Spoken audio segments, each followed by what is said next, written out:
سورہ لقمان کی آیت نمبر 13 اور 14 آپ کے سامنے بہت ہی خوبصورت انداز میں قاری فیصل چشتی صاحب نے تلاوت پیش کی. بہت شکریہ قاری صاحب, خوش رہیے, جزاک اللہ. ناظرین گرامی, تمام حاضرین, تمام ناظرین جہاں جہاں بھی پی ٹی وی کی لائیو ٹرانسمیشن دیکھ رہے ہیں, پاکستان میں, پاکستان سے باہر, پی ٹی وی پر لائیو یا پھر یوٹیوب پر, اور جہاں بھی ہمیں فالو کر رہے ہیں, تمام لوگوں کو ہماری طرف سے, پی ٹی وی کی طرف سے السلام علیکم. حضرت لقمان کا ذکر خیر آپ نے سنا, اور حضرت لقمان کی یہ جو خاص آیت جو انہوں نے اپنی اولاد کو نصیحت کی, اس کے بارے میں ابھی ہم نے آپ کے سامنے چند آیات پیش کیے ہیں. ناظرین گرامی, حضرت لقمان کو حکیم لقمان کہا جاتا ہے, اور میں یہ واضح کر دوں, ہم اکثر و بیشتر حکیم جس طرح طبیب ہوتے ہیں اس طرح سے ان کو لیتے ہیں حکیم لقمان کو, جبکہ یہ حکمت کے طور پہ حکیم لقمان جانے جاتے ہیں. یعنی ان کی حکمت اتنی زبردست اور دانائی اتنی بلند تھی کہ اس وجہ سے ان کو حکیم لقمان کہا جاتا ہے. جب ان کو پڑھا جائے یا ان کے بارے میں جانا جائے تو یہ دیکھا جاتا ہے کہ بے حد زبردست انداز میں, اچھے انداز میں انہوں نے زندگی گزاری, اور پھر یہ جو نصیحت انہوں نے اپنی اولاد سے کی وہ بھی بہت ضروری ہے. ناظرین گرامی, اس نصیحت میں سب سے پہلے حضرت لقمان نے جو بیان کیا وہ یہ کہا کہ اپنے رب کے ساتھ کسی کو شریک نہ کرنا یا شرک نہ کرنا. اور ناظرین ہم جانتے ہیں کہ رب تعالیٰ کا یہ خاص فرمان ہے کہ اللہ کو ایک مانو, لا الہ الا اللہ, اللہ کی وحدانیت, اللہ کا احد ہونا, اللہ کا ایک اکیلا ہونا, پروردگار کا وحدہ لا شریک ہونا, یہ ماننا ہم سب کی ایک بیس ہے, اور یہی مسلمان کی ایک ضرورت اور جس کو کہا جاتا ہے کہ بیسکس ہیں. اور اپنی اولاد کو جب آپ یہ نصیحت کرتے ہیں کہ رب تعالیٰ کو ایک مانو, گویا آپ نے اپنی اولاد پر یہ احسان کیا کہ اس کو مسلمان بنایا. کلمہ سکھاتے ہیں, رسول خدا مصطفیٰ صلی اللہ علیہ وآلہ وسلم پر ایمان کا بتاتے ہیں, آپ کے آخری نبی ہونے کا جو ایمان ہے اس کے بارے میں بتاتے ہیں, اور لا الہ الا اللہ کا ساتھ ورد جاری کرتے ہیں, اور اپنی اولاد کی محبت کی تعلیم رسول خدا صلی اللہ علیہ وآلہ وسلم کے بارے میں جب بتاتے تو یہ تعلیمات ایک بچے پہ بہت بڑا احسان ہے ماں باپ کی طرف سے. جس طرح سے آذان دی جاتی ہے بچے کے کان میں, کس طرح سے اس کو مسلمان کیا جاتا ہے, تو یہ ماں باپ کا سب سے پہلا احسان ہے تربیت میں, بچوں کو یہ تربیت دینا. ناظرین گرامی, ہم ہمیشہ یہ ذکر کرتے ہیں کہ ماں باپ کے ساتھ کیسا سلوک کرنا چاہیے, لیکن ہم شاید یہ ذکر کم کرتے ہیں کہ ماں باپ کا حق کیا ہے کہ اپنی اولاد کے ساتھ کیسا سلوک کیا جائے. حضرت ابن عباس رضی اللہ تعالیٰ عنہ سے روایت ہے, صحابہ کرام نے عرض کیا, یا رسول اللہ صلی اللہ علیہ وآلہ وسلم, والدین کے حقوق تم نے جان لیے ہیں, اولاد کے لیے کیا حکم ہے یہ بتائیے. آپ صلی اللہ علیہ وآلہ وسلم نے فرمایا, وہ یہ کہ اس کا نام اچھا رکھے اور اس کی تربیت بھی بے حد اچھی کرے. اب ناظرین گرامی, تعلیم و تربیت میں دین اسلام کا سکھانا, اچھی عادات, اچھے خصائل, اچھا انسان بنانا, یہ ماں باپ کا فرض ہے. اور ناظرین گرامی, آپ یقین کیجئے جب ہم دیکھتے ہیں کہ اولاد اچھی نہیں ہے تو کہیں نہ کہیں ہمیں یہ ضرور سوچنا چاہیے, یہ ضرور دیکھنا چاہیے کہیں ان کی تربیت میں ماں باپ نے کوتاہی تو نہیں کی, کہیں ماں باپ کی اپنی عادات کی وجہ سے اولاد ایسی تو نہیں ہوئی, کہیں ماں باپ کی اپنی غلطی تو نہیں کہ آج ان کی اولاد یہ سلوک کر رہی ہے. اس کے علاوہ رسول خدا مصطفیٰ صلی اللہ علیہ وآلہ وسلم کی دیگر احادیث کا جب آپ مطالعہ کرتے ہیں تو ایک مرتبہ آپ صلی اللہ علیہ وآلہ وسلم نے یہ بھی فرمایا کہ اپنی اولاد کو آگ سے بچاؤ, اپنی اولاد کو جہنم سے بچاؤ, اپنی اولاد کا خیال کرو. تو امام علی کرم اللہ وجہ نے اس کی تفسیر یوں کی کہ اپنی اولاد کو ادب سکھانا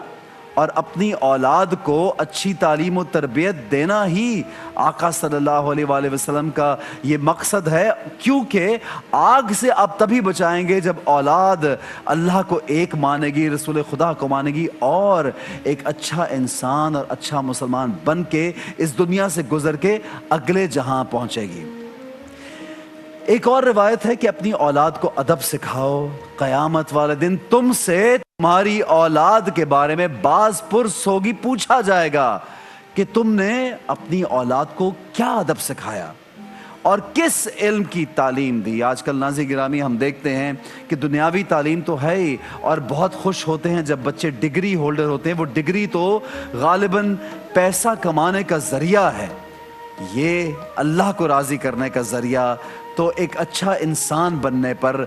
اچھی تعلیم حاصل کرنا، دنیاوی اور دین کی تعلیم اچھی حاصل کرنا، ایک بہترین انسان بن کے اس دنیا سے گزرنا۔ کیونکہ ناظرین گرامی یہ دنیا تو کہا یہ جاتا ہے کہ وقتی طور پہ ایک پڑاؤ ہے میرا اور آپ کا، اور یہاں سے گزر کے ہمیں کہیں اور جانا ہے، لیکن ہم لوگ اس کی تیاری میں بھول جاتے ہیں کہ اگلے جہان کی تیاری بھی کرنی ہے۔ ماں باپ کا بہت بڑا حق ہے۔ ناظرین گرامی ہم بے شمار واقعات جب نبیوں پیغمبروں کے بھی قرآن پاک میں جو آئے، حضرت یعقوب کو دیکھیے کس طرح اپنی اولاد کی پرورش بھی کی، محبت بھی کی، چونکہ ان کو معلوم تھا وہ نبی ہوں گے، اور جب وہ ان سے جدا ہوئے حسد کی وجہ سے ان کے باقی بھائیوں نے ان کو دور کر دیا، کنویں میں پھینک دیا، تو حضرت یعقوب اپنی اولاد کے لیے روتے بھی رہے، محبت میں تڑپتے بھی رہے، پیار کرتے تھے، یاد کرتے تھے، رب سے دعا کرتے تھے، یہاں تک کہ آپ کی باپ ہونے کی حیثیت سے اپنی اولاد کو یاد کرتے کرتے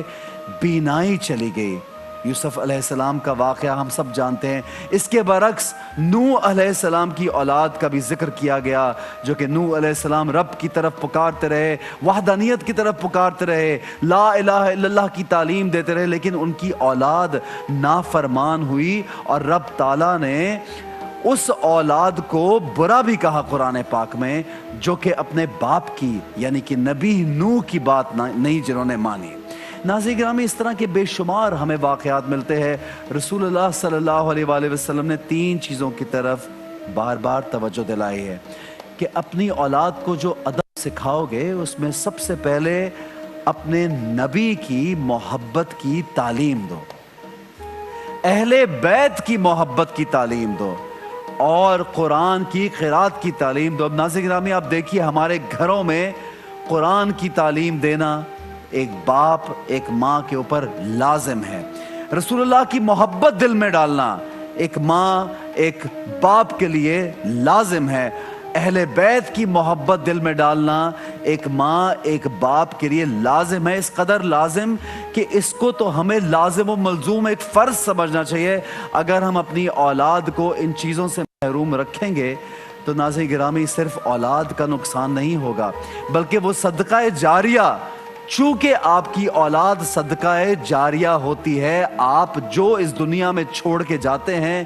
جو ان کی حرکات و سکنات ہوتی ہیں، ناظرین گرامی اگر آپ اس دنیا سے چلے بھی جائیں تو وہ جو نیک عمل کرتے ہیں آپ تک اگلے جہان میں پہنچتے ہیں۔ ایک بہت مشہور عالم ہیں، ان سے بھی یہ بات میں نے سنی اور پوچھا بھی کہ صدقہ جاریہ کیا ہے، تو انہوں نے فرمایا آپ کی نیک اولاد سب سے بڑا صدقہ جاریہ ہے۔ اس کی عادات، اس کے اعمال آپ پہ کس طرح اثر انداز ہوتے ہیں، چونکہ جب آپ اس دنیا سے جائیں گے تو رب تعالیٰ آپ سے سوال کرے گا کہ دنیا میں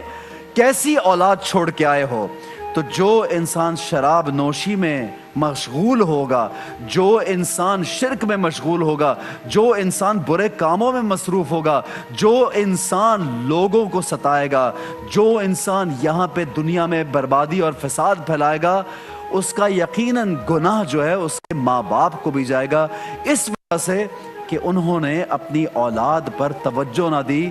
تربیت میں توجہ نہیں دی۔ ناظرین گرامی آج کا یہ ٹاپک بہت ضروری ہے، ہمیں یہ پوچھنا ہے۔ ہمارے پاس بہت سے سوالات بھی ایسے آئے جنہوں نے ہمیں بار بار یہ پوچھا کہ کیا آپ یہ پوچھ سکتے ہیں کہ میرے باپ نے میرا حق ادا نہیں کیا، میری ماں مجھے چھوڑ کے چلی گئی،